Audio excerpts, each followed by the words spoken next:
New Market থানাধীন একজন মহিলা আফরোজা হোসেন। তো ওনার বাচ্চা হয় না, বাচ্চা নেওয়ার জন্য অনেক চেষ্টা করেছেন বিভিন্নভাবে। এরপরে ওই যে ফেসবুকে বিভিন্ন পোস্টও দেখেন, তো এর মধ্যে একটা গ্রুপ দেখেন যে ফেসবুকে স্ক্রলিং করতে করতে যে দেখে যে দোয়া কবুলের অলৌকিক গল্প, এরকম একটা ফেসবুক পেজ সে পায়। ওই পেজে আবার একটা পোস্ট দেওয়া ছিল, সেই পোস্টটা ছিল এরকম যে তদবির রুকায়া, যে যেখানে একজন এরকম বাচ্চা হয় না এরকম একজন মা আর কি, সেখানে পোস্ট দিয়েছেন যে তার বিভিন্ন অনেক তরিকা পালন করে তার বাচ্চা হয়েছে।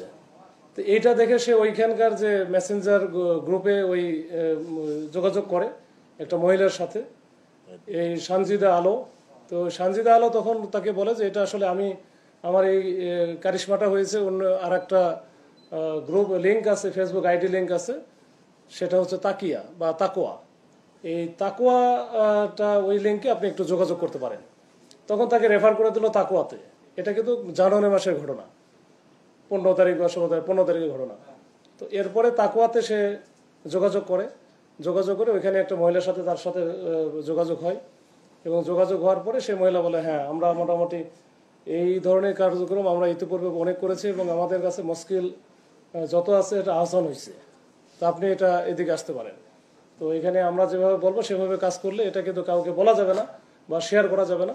তো বলে যে কীভাবে করব, তো বলে যে আপনার ব্যবহার্য যে সামগ্রীগুলো আছে, জিনিসপত্র আছে, মনে করেন আপনি তেল ব্যবহার করেন বা সাবান ব্যবহার করেন বা আপনার হচ্ছে যে পরনের কাপড় চোপড়, এগুলো হচ্ছে আমাদের কাছে পাঠাইতে হবে।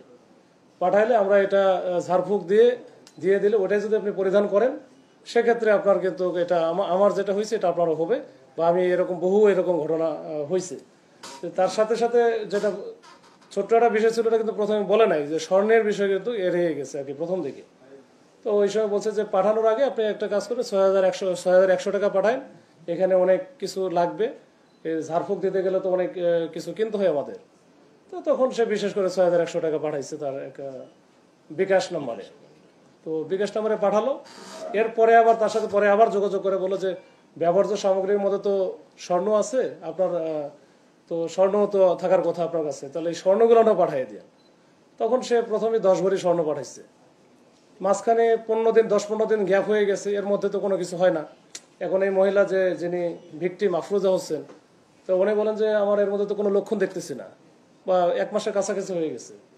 তখন বললো যে এর মধ্যে মনে কিছু ঘাপলা আছে, আপনি যে 10 ভরি স্বর্ণ পাঠালেন, তো এটা মনে হয় সব পাঠান নাই, আরো মনে হয় বাকি আছে। তো আরো বাকি আছে কত, পরে বলো যে আরো তো আমার কাছে হ্যাঁ আরো কিছু বাকি আছে, আমি আসলে লুকাইছিলাম, তো তাহলে ওটাও পাঠিয়ে দেন। পরে 15 ভরি আরো পাঠিয়ে দেয়। তো সব মিলা 25 ভরি স্বর্ণ এটা পাঠায় দেয়। এটা কিন্তু সবই এসে পরিবহনের মাধ্যমে পাঠায়। এখানে প্রাপক প্রেরক দুটারই একই নাম, মোবাইল নাম্বার দেয়, যেটা ওই যে ওটিপির মাধ্যমে তার কাছ থেকে আবার মেসেঞ্জারে জানায় নাই যে ওটিপি কত যাবে, এইভাবে যেন এটা কোনো ক্লু না থাকে।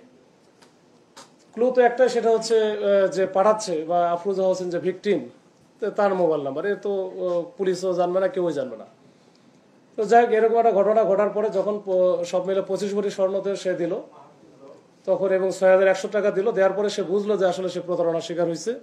মেসেঞ্জার গ্রুপ বন্ধ হয়ে গেছে, মানে যেটা সে যোগাযোগ করতেছিল সবগুলো ব্লক করে দেওয়া। এরপরে তো ফেব্রুয়ারি মাসে সে পুলিশের কাছে আসে। তো পুলিশ এইটা প্রাথমিক দিকে হয়তো বা অতটা, ওই সময় 24 সালের ফেব্রুয়ারি মাসে তখন 420-406 মামলা হয়, কিন্তু ওই সময় খুব বেশি কাজ হয়তো বা করে নাই অথবা করতে পারে নাই। তো এটা আমরা আসার পরে আমরা কিন্তু নভেম্বর থেকে যে আমরা নতুন একজন আইনকে দেওয়া হয়, তাকে কিছু গাইডলাইন দেওয়া হয়। ফিরোজ এটা নিয়ে কাজ করে, সাব ইন্সপেক্টর ফিরোজ, নিউমার্কেট থানার। তো সে মোটামুটি ওই যে 6100 টাকা পাঠাইছিল, ওই সূত্র ধরে কিন্তু মোটামুটি আমরা এটার আদ্যপান্ত একটু খুঁজে বের করি। সে কোন পেজ চালায়, কি করে না করে, এগুলো আমরা সব মোটামুটি আস্তে আস্তে বের করি। বের করার পরে এটা একটু দেরি হয়ে গেছে, গতকাল রাত্রে আমরা কিন্তু এই যে ওই সূত্র ধরে প্রথমে সার্ভারে আশিফুর রহমান নামে একজন আছে, তো ওনার ওখানে যাই এবং ওনাকে ধরার পরে সে স্বীকার করে। পরে বলে যে এই স্বর্ণগুলো বা এই জিনিসগুলো যে করে মূলত ওই যে পেজ যেটা চালাইছে যে দোয়া কবুলের অলৌকিক গল্প, এইটার যে অ্যাডমিন সানজিদা আলো, এই সানজিদা আলো আসলে ওটা ফেক নাম, এটা তার আসল নাম হচ্ছে অনামিকা।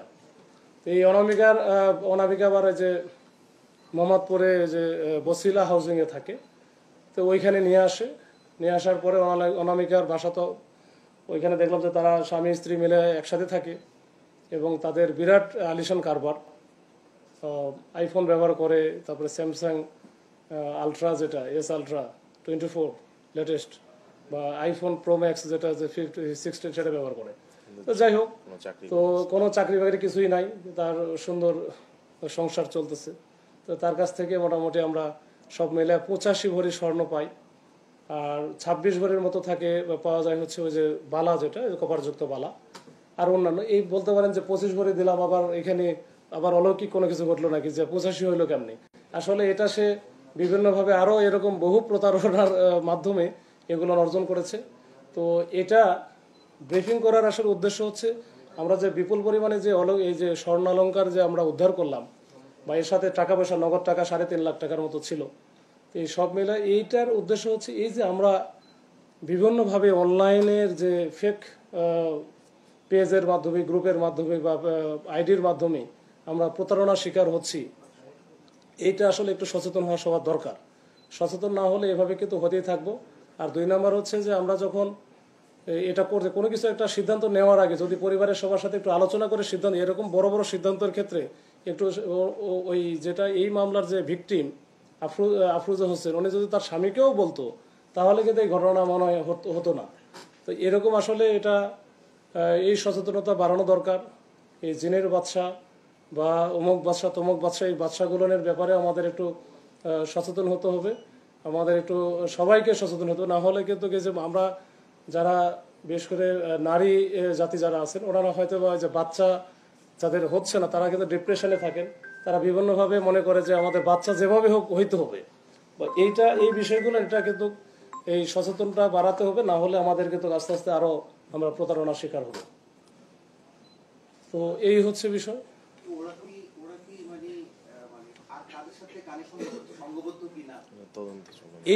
এইটা নিয়ে আমরা কাজ করছি। এটা উনি তো খুবই অনামিকা যিনি এবং ওনার হাজবেন্ড আছেন আলামিন, এরা দুইজনে খুবই চালাক এবং খুব বেশি শিক্ষিত না, বলা যায় যে মোটা দাগে অর্ধশিক্ষিত, কিন্তু খুবই চালাক চতুর এবং ফেসবুকে খুব এক্সপার্ট। বিভিন্ন গ্রুপ তারপরে যে বিভিন্ন আইডি, ফেক আইডি বানানো এবং সেখানে বিভিন্ন চরকদার কিছু নাম টাম দেওয়া, এগুলো হচ্ছে খুবই এক্সপার্ট তারা। তো এটা আরো কতগুলো কার সাথে কি হয়েছে আমরা রিমান্ডে নিয়ে আসলে বুঝতে পারবো যে আসলে কতগুলো এরকম প্রতারণার শিকার হয়েছে তাদের কাছে, মানে কি পরিমাণ লোকজন। আপনারা 3 জনকে আটক করেছেন, জি, তাদের সদস্য সংখ্যা আরো থাকতে পারে। ঘটনাটি 2024 সালে, যেমনটা বললেন। এই যে এত দিন পেরোনোর পরে আপনারা তাদেরকে আটক করতে পারলেন, এরকম ঘটনা আরো ঘটে, সাধারণত ঘটে থাকে। আসলে এত দীর্ঘ সময় পার হওয়ার কারণ কি, এবং ভবিষ্যতে যারা এই ধরনের প্রতারণার শিকার হবেন তারাও কি এরকম দীর্ঘ সময় পরেই তাদের সেবাগুলো পাবেন? এই প্রসেসটা আসলে শর্ট হবে কিনা? এটার বিষয় হচ্ছে যে এটা আয়ুর উপরে ডিপেন্ড করে অনেকটা। আবার 2 নম্বর হচ্ছে এটার হয়তোবা গুরুত্ব অনেক সময় যদি কম দিয়ে থাকে তাহলে সেক্ষেত্রে ঝামেলা হয়। আর 2 নম্বর হচ্ছে আপনারা জানেন যে 2024 সালে আমাদের কিন্তু এটা 5 আগস্ট বা জুলাই থেকে শুরু করে মোটামুটি এরপরে কিন্তু আমাদের মোটামুটি সেপ্টেম্বর অক্টোবর পর্যন্ত আমরা ওই রকম প্রযুক্তিগত যে সাপোর্ট ওইটা কিন্তু পাই নাই। আবার ওই সময় একটা টার্মোয়াইল অবস্থা ছিল, যারা যে ওই সময়ে দায়িত্ব পালন করছে সেও আবার তারাও একটা দেখা গেল যে যাওয়া আসার মধ্যে ছিল। এই সবকিছু মিলে আমরা নতুন আয়ু দেওয়ার পরে এটা কিন্তু একটু একটা গতি পাইছে। আর গুরুত্ব প্রথমে না দিলে যেটা হয় যে যখনই দেখে যে জিনের বাচ্চা টাইপের বা নিজের বুদ্ধিতার কারণে কোনো একটা ঘটনা ঘটেছে, এটা হয়তো অনেক সময় অনেকে গুরুত্ব দিতে চায় না, কিন্তু এটা আসলে সবাই গুরুত্ব দেওয়া উচিত। তখন এরকম ঘটনা তো ঘটলে ওই যে ফ্যামিলির ঘটতেছে, বা এই যে 26 ভরি স্বর্ণ অনেক টাকার এটার বিষয়, আবার এখানে টাকা পয়সা অনেক বিষয় থাকে, মান সম্মানের বিষয় থাকে।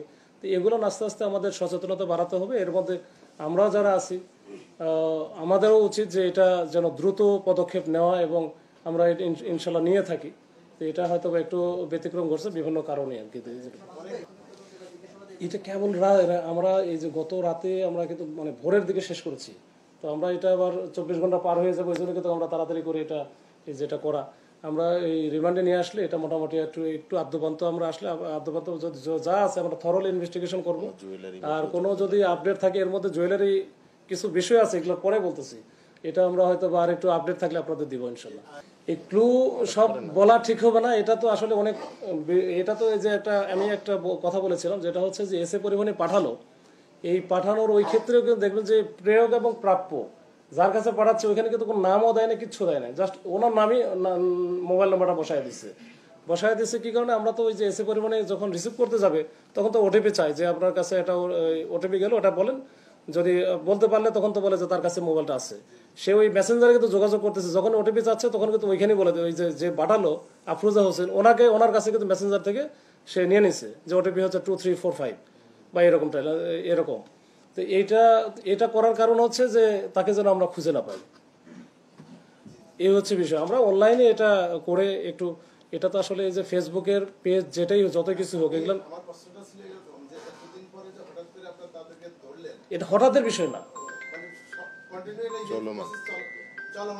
চলমান ছিল অনেকেই। আপনার আমি বলি এই যে যখন ফেসবুকের যে পেজগুলো থাকে এটার অ্যাডমিন কে বা এটার সংক্রান্ত যখন আমি জানতে চাবো তখন কিন্তু একটু সময় লাগে, এটা আমাদেরকে ওই রিপ্লাই নিতে হয়, বারবার হচ্ছে এটা দিতে চায় না। তো যখন দেখো আমরা কনভিন্স করতে পারি যে এটা আসলে হচ্ছে তারা ক্রিমিনাল অ্যাক্টিভিটিস আছে বা সেক্সুয়াল হ্যারাসমেন্ট আছে, উইমেন হ্যারাসমেন্ট আছে, তখন সেক্ষেত্রে ফেসবুক অথরিটি আমাদেরকে তথ্য দেয়।